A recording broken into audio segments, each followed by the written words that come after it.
Pernah ada di hadis Muslim, ini cerita di Sahih Muslim. Ada seseorang sedang sujud, kemudian diinjek oleh orang fasik. Saya ulang lagi, diinjek. Rokobahnya, yang diinjek itu rokobahnya. Lehernya itu diinjek sama orang fasik. Kemudian si yang sujud tadi bersumpah, wallahi la yaghfiru wallahu lak. Demi Allah, Allah tidak akan mengampuni kamu.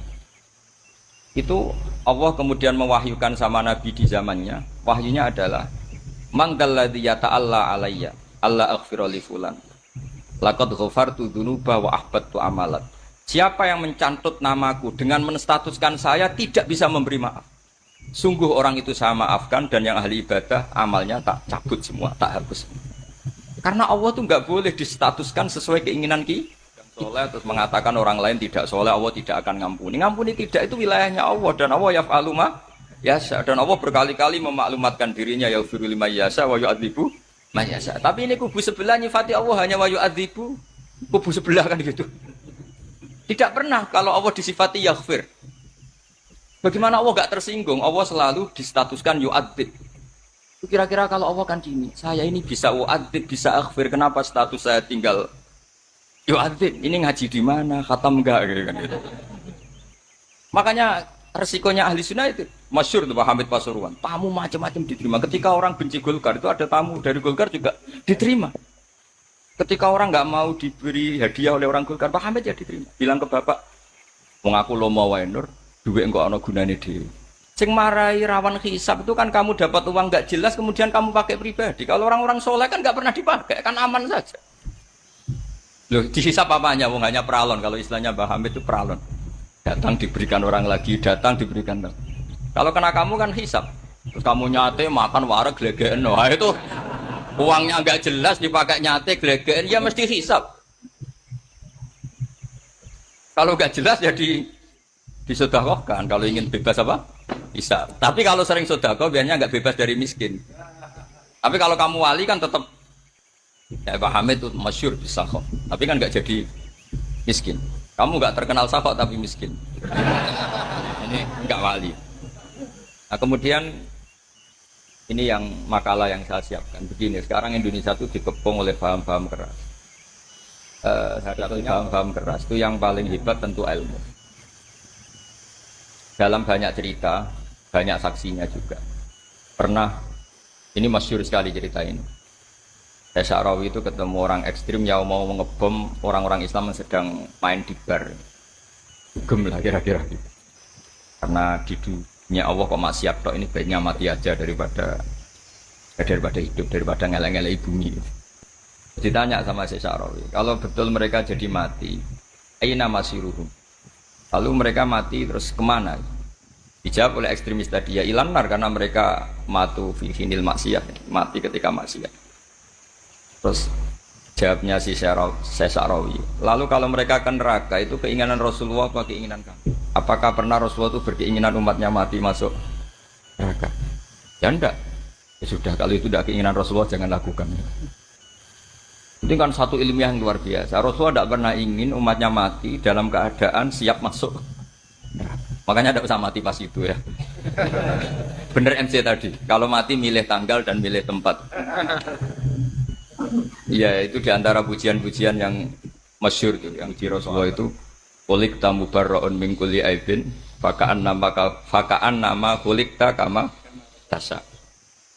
Jadi itu sebenarnya makalahnya sahabat, tapi yang untung Mustafa Atif karena dapat uang banyak dari nyanyi. Jadi itu sebenarnya makalah normal dari pujian seorang sahabat, tapi yang untung Mustafa Atif. Mungkin yang untung juga pengundangnya karena ternyata abadi ya. Nah cerita Imam Sya'rawi tadi, Sya'rawi Sya'rawi Mutawali Sya'rawi ya, mufassir itu. Saya punya kitabnya itu 27 jilid. Saya sebagai peneliti itu ya enggak, karena saya butuh adit ya, butuh penguat itu. Dan penguat itu pula yang saya bawa ke sini. Ya ini saya baca terjemahnya dulu, nanti saya baca Arabnya supaya dapat barokahnya Rasulullah SAW sebagai Jami'ul Kalim.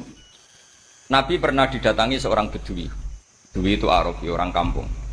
Minta sama Nabi, karena Nabi itu udah orang kaya, tentu kira-kira saya bayangkan ya dikasih 50.000 atau 10.000.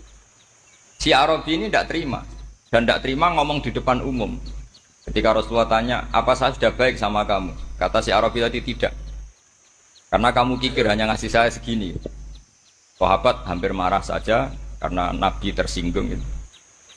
Tapi Nabi lalu mengajak orang itu ke dalam rumah. Kira-kira kalau Indonesia mungkin ditambah. Kemudian, apa ini cukup? Ya cukup. Kamu sudah puas? Ya puas. Fajazakallahu min ahlin wa asyiratin. Dipuji-puji Nabi. Kemudian kata Rasulullah, ayo kita keluar. Keluar nemuin khalayak begini. Khalayak rame. Kamu tadi mengkritik saya, menghujat saya, maka kamu sekarang harus memuji saya di depan umum. Supaya clear. Akhirnya mau dia. Oke, kita mau. Akhirnya muji-muji bahwa Muhammad itu orang baik, dermawan gini. Setelah itu dia pulang. Hebatnya Rasulullah ketika pulang kata Nabi begini, sabda Nabi begini. Kalau saja dia pas benci saya itu kok mati. Saya ulang lagi, kalau saja dia pas komentari saya buruk tadi kok mati, maka dia mati sebagai min ahlin nar karena berstatus pencaci maki Nabi. Akhirnya dia muji Nabi itu lewat disuap, lewat dikasih uang lagi. Loh itu sudah sah. Jadi saking baiknya Allah, Islam suapan itu juga sah. Itu kan muji Nabi itu karena disuap. Makanya ini penting. Sehingga dalam khazanah Islam itu memang agak aneh-aneh. Jadi di antara ceritanya dalam hukum-hukum Islam itu ada orang fasiknya minta ampun, tapi minta karena iman sama hadis bahwa nanti kalau ada orang mati disaksikan orang dua, apalagi kalau empat min ahli jannah, maka dia min ahli jannah. Itu dia fasiknya minta ampun, nyewa orang. Nanti kalau saya mati bilang saya orang baik. Betul. Setelah dia mati bayar. Ini baik. Satu kampung nggak ada yang percaya ini saksi bohong. Tapi sama Allah diampuni karena kesaksian suapan. Lalu berarti jangan ngalalo suap ya ndak ngalalo suap, ngalalo sedekah. Karena sekarang kalau ada caleg bayar katanya sedekah. Ya sedekah terpaksa. Ini penting saya utarakan karena apa? Allah itu menilai itu tidak sama dengan pikiran kita. Makanya kubu sebelah itu terlalu ekstrim. Memaksa Allah berpikiran kayak dia. Satu karena kurang ajar. Nomor dua ya tadi emosinya lebih tinggi ketimbang intelektualnya. Ini penting saya utarakan. Ternyata orang yang nyuap tadi apa nilainya plus, yaitu dia iman sama dawai Rasulullah Shallallahu Alaihi Wasallam. Kalau yang namanya saksi itu penting. Cuma dia mendapat cara itu lewat suap. Tapi kan iman. Iman kalau dawai Nabi itu benar. Kalau ada saksinya pasti min ahlil jannah. Terus dia nyari saksi harus dibayar. Sekarang sama iya 1 juta. Sekarang saya tanya di KPPS atau di mana-mana saksi pemilu itu dibayar enggak? Dibayar sah apa enggak? Sah. Jadi kadang kebenaran itu harus dibayar. Ini penting saya utarakan karena ada orang perempuan cantik dirayu, digaji supaya main maksiat. Lalu mungkin ada ustadz gaji dia, bayar dia supaya mondok. Nggak tahu terusannya apa, terus dibayar apa enggak tahu saya. Pertanyaannya ketika kamu bayar kemudian jadi santri, itu kamu dosa nyuap apa dosa sodako membiayai proses kebenaran? Sodako.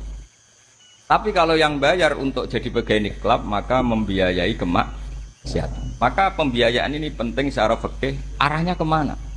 Ke hak apa ke batil? Jika di Fathul Mu'in diterangkan misalnya ada orang layak jadi pemimpin dan kemudian rivalnya itu orang yang menyesatkan atau calon perusak bangsa, ya maka calon pemimpin yang soleh itu wajib berkompetisi meskipun bibadlil mal. Karena kalau yang memimpin orang fasik, kampung ini rusak. Kalau yang memimpin orang soleh, kalau nggak bayar juga nggak jadi, maka wajib bayar. Lah yang soleh bayar ini berstatus sedekah, tapi yang batil ini berstatus suap. Kenapa demikian? Karena yang namanya riswah atau ada yang baca ruswah adalah pembayaran untuk membatilkan barang hak. Sementara pembiayaan orang soleh adalah untuk memperkuat hak. Nah orang tuh nggak tahu, yang ngajinya ndak hatam-hatam tuh taunya pokoknya ar-rosi wal murtasi benar. Tapi nggak pernah mikir lalu definisi riswah atau ruswah itu apa? Ini bukan provokasi.